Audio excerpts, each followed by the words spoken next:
નમસ્કાર દર્શક મિત્રો, ધ લોકસત્તા શોમાં આપનું સ્વાગત છે। વડાપ્રધાન નરેન્દ્ર મોદીનો 5 રાજ્યોનો પ્રવાસ તાજેતરમાં ચર્ચાનો વિષય બન્યો છે, જેમાં મણિપુર, મિઝોરમ, આસામ, પશ્ચિમ બંગાળ અને બિહારનો સમાવેશ થાય છે। આ પ્રવાસમાં તેમની મણિપુર મુલાકાતને ખૂબ જ મહત્વ આપવામાં આવ્યું, કારણ કે 2.5 વર્ષ પહેલા રાજ્યમાં હિંસા ફાટી નીકળ્યા બાદ આ તેમની પ્રથમ મુલાકાત છે। વડાપ્રધાનની આટલી લાંબી ગેરહાજરી પર વિપક્ષના નેતા રાહુલ ગાંધીએ સવાલ ઉઠાવ્યા હતા, જેણે આ મુદ્દાને વધારે રાજકીય રંગ આપ્યો છે।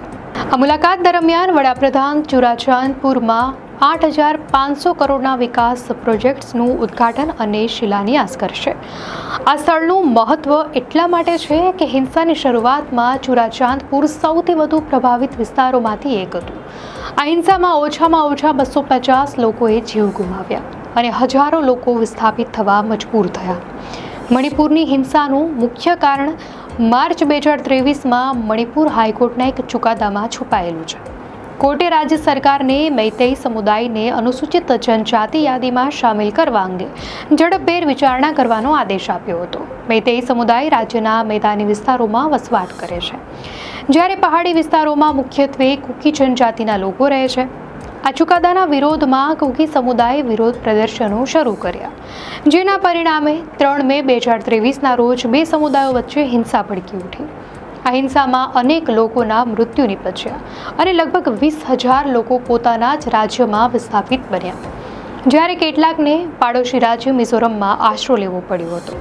પરિસ્થિતિની ગંભીરતાને જોતા મે 2023ના અંતમાં કેન્દ્રીય ગૃહમંત્રી અમિત શાહે મણિપુરની મુલાકાત લીધી અને રાજ્યના તત્કાલીન મુખ્યમંત્રી એન બિરેન સિંહ સાથે પરિસ્થિતિની સમીક્ષા કરી।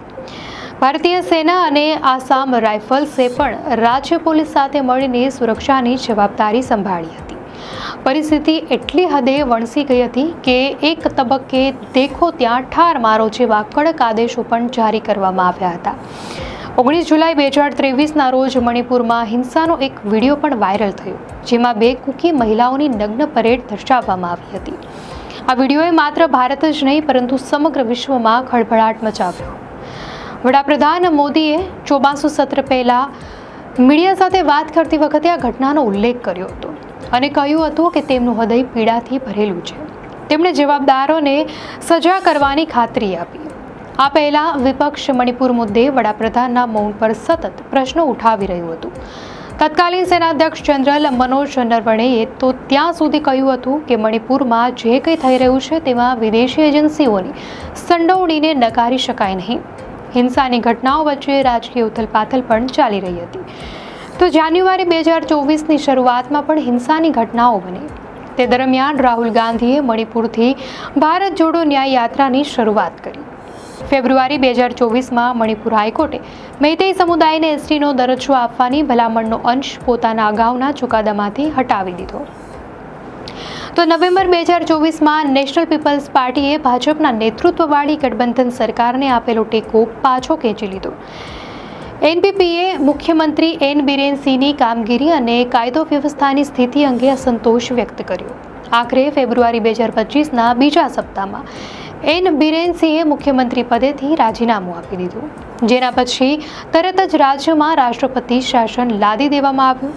સંસદમાં ગૃહમંત્રી અમિત શાહે સ્પષ્ટતા કરી કે કાયદો વ્યવસ્થાને કારણે નહીં પરંતુ કોઈએ સરકાર રચવાનો દાવો ન કર્યો હોવાથી આ નિર્ણય લેવામાં આવ્યો।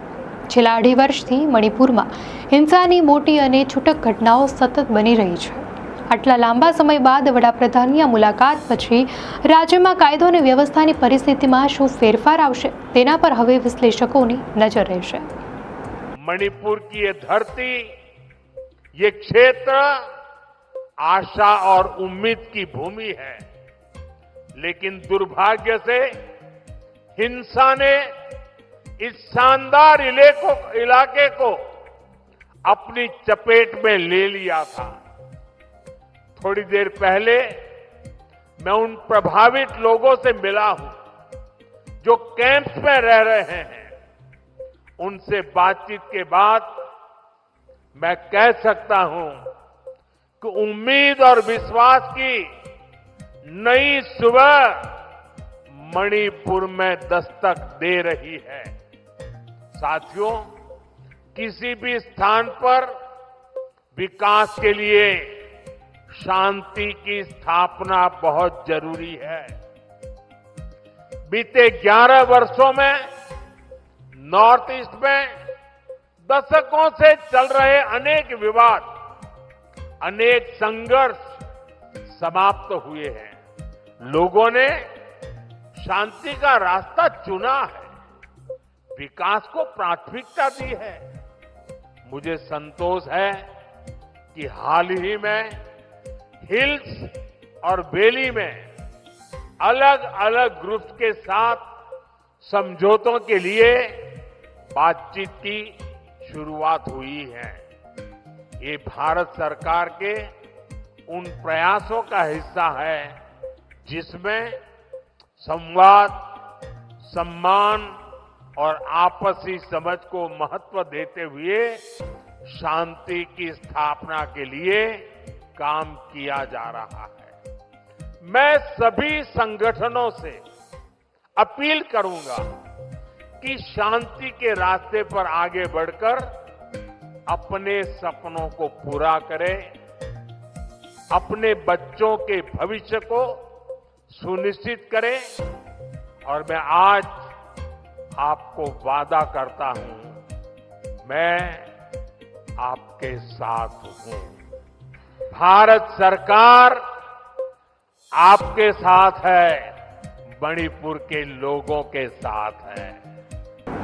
દર્શક મિત્રો, આ અંગે આપની શું પ્રતિક્રિયા છે અમને કોમેન્ટમાં ચોક્કસથી જણાવશો. અને જો આપને આ માહિતી સારી લાગી હોય તો વિડીયોને લાઇક કરો અને ચેનલને સબસ્ક્રાઇબ કરો.